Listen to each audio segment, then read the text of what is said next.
আসলে আমরা 2 লাখ টাকার আশেপাশে একটা বাইক কিনতে চাই। আসলে কোন বাইকটা কিনবো সেটা নিয়ে অনেক আসলে কনফিউজড হয়ে যায়, যে আসলে 2 লাখ টাকা দিয়ে আমি এই বাইকটা কিনবো, এটা আসলে আমার জন্য ভালো হবে কিনা বা আমি এটাতে কমফোর্ট হব কিনা, সেই বিষয়টা নিয়ে আসলে অনেক কনফিউজ থাকে সবার মাঝখানে। তো আমি এই বাইকটা, জিক্সার বাইকটা আজকে 1.5 বছর যাবত ইউজ করতেছি। আসলে এই বাইকটা আসলে ইউজার এক্সপিরিয়েন্স আসলে কেমন আছে, বা কি রকম এক্সপেন্সিভ খরচ হয় কিনা, বা এটাতে মেনটেনেন্স খরচ অনেক বেশি কিনা, সেই বিষয়টা একটু একটু জানানোর চেষ্টা করব। আসলে আপনারা সবাই টুকটাক বাইকিং করার চেষ্টা করি বা বাইকিং মোটো ব্লগিং করার চেষ্টা করি। আসলে বাইক কিন্তু সবারই একটা নেশা এন্ড একটা পেশা বলা যাইতে পারে। আসলে একটা ছেলে মানুষের বাইক না থাকলে একটা ছেলে মানুষ একটা অপূর্ণতা থাকে বলে আসলে। তো সেই ক্ষেত্রে আমরা এই বিষয়টা আজকে আপনাদের সাথে শেয়ার করব, যে আসলে এই জিক্সার বাইকটা 2 লাখ টাকা দিয়ে আপনার জন্য কেনা আহ, ঠিক হবে কি হবে না। দেখেন, আসলে 2 লাখ টাকা দিয়ে বাইক কিনলে আপনি এর আশেপাশে অনেকগুলো বাইকই পেয়ে যাবেন, বাট জিক্সার কেন? আমার প্রশ্ন হচ্ছে, জিক্সার কেন নিব? তো জিক্সার নেওয়ার কিছু স্পেসিফিকেশন কারণ আছে। কারণ এই ফার্স্টে আমি যেটা বলবো, ফার্স্টে এই বাইকটার লুক আদারওয়াইজ যে 2 লাখ টাকার আশেপাশে বাইকগুলো আছে তার থেকে কিছুটা ডিফারেন্ট। এটার মধ্যে একটা স্পোর্টি লুক পাবেন, যেটা আসলে অন্য কোনো বাইকে পাবেন না। অন্য কোনো বাইকের মধ্যে আপনি একটা কমিউটার ফিল পাবেন, কিন্তু একটা স্পোর্টি একটা লুক সেটা আপনি পাবেন না। আদারওয়াইজ বাইকের যে মেইন বিষয়টা আসলে থাকে ব্রেকিং। ব্রেকিং যেটা থাকে, আসলে ব্রেকিংটা কেমন হবে, আহ, আপনি আশেপাশে যত বাইক আছে সেগুলা ঘাটাঘাটি করলে দেখবেন, যদিও একটা পিছনে ড্রাম ব্রেক, সামনে ডিস্ক, তো এই ব্রেকিং এই এই ব্রেকিং ইন্ডিয়া নিয়েই এই বাইকটা খুব ভালো ব্রেকিং দিতে পারে। আমি আপনাকে একটা ছোট্ট একটা উদাহরণ দিই। তো আমি একদিন রাত্রে বাসায় আসতেছিলাম। তো বাসায় আসার সময় দেখলাম আমার গাড়িতে কিন্তু প্রায় 120-25 এরকম স্পিড ছিল। তো আমি আসতেছি, হঠাৎ করে সামনে একটা বাস পড়ে, বাসটাকে আমি ওভারটেক করে সামনে গিয়ে দেখি যে একটা রেডিমিক্সের গাড়ি। তো 120 থেকে ওই গাড়িটার স্পিড ছিল অনলি 45। 120 থেকে আমি গাড়িটা 100 শুধু 45-এ আমি কনভার্ট করতে পারছি। তাহলে এখান থেকে আপনাদের একটু বুঝতে পারবেন যে বাইকের ব্রেকিংটা আসলে কেমন। আমি নিজে থেকে বলতেছি, আসলে এই বাইকটার ব্রেকিংটা অনেক ভালো, বিকজ এইটার টায়ারটা, দুইটা টায়ার ওয়েট থাকার কারণে, দুইটা টায়ারই মোটা। পিছনেরটা 140 এবং সামনেরটা 90 সেকশনের টায়ার আছে, যার কারণে ব্রেকিংটা অনেক ভালো পাবেন। আর এই বাইকটার মেইনটেনেন্স, যেটা মেইনটেনেন্স খরচ খুবই কম।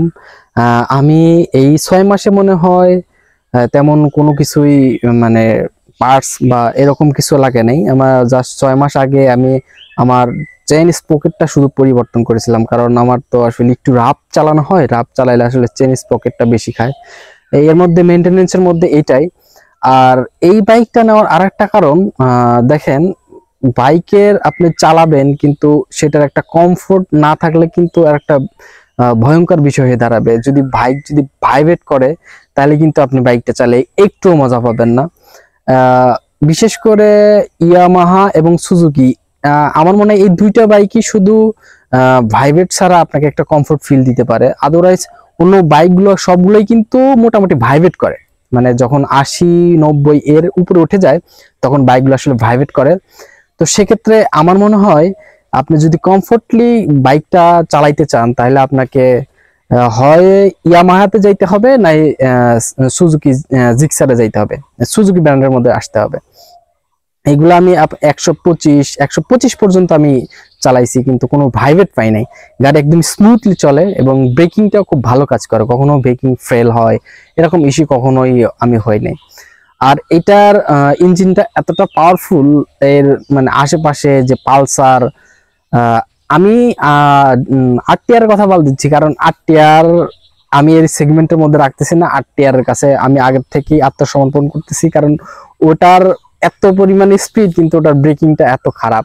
আমি ওইটার কথা বলতেছি না, আমি আরটিআর সেগমেন্টটা বাদ দিয়ে আপনি অন্য হোন্ডা বলেন, পালসার বলেন, আদারওয়াইজ অন্য যেগুলো ব্র্যান্ড আছে, হিরো আছে, এইগুলো এইগুলোর সাথে আসলে কম্পেয়ার করলে এগুলো কেউই পারবে না, এই একমাত্র জিক্সারের সাথে এগুলো আসলে কম্পেয়ার হয় না।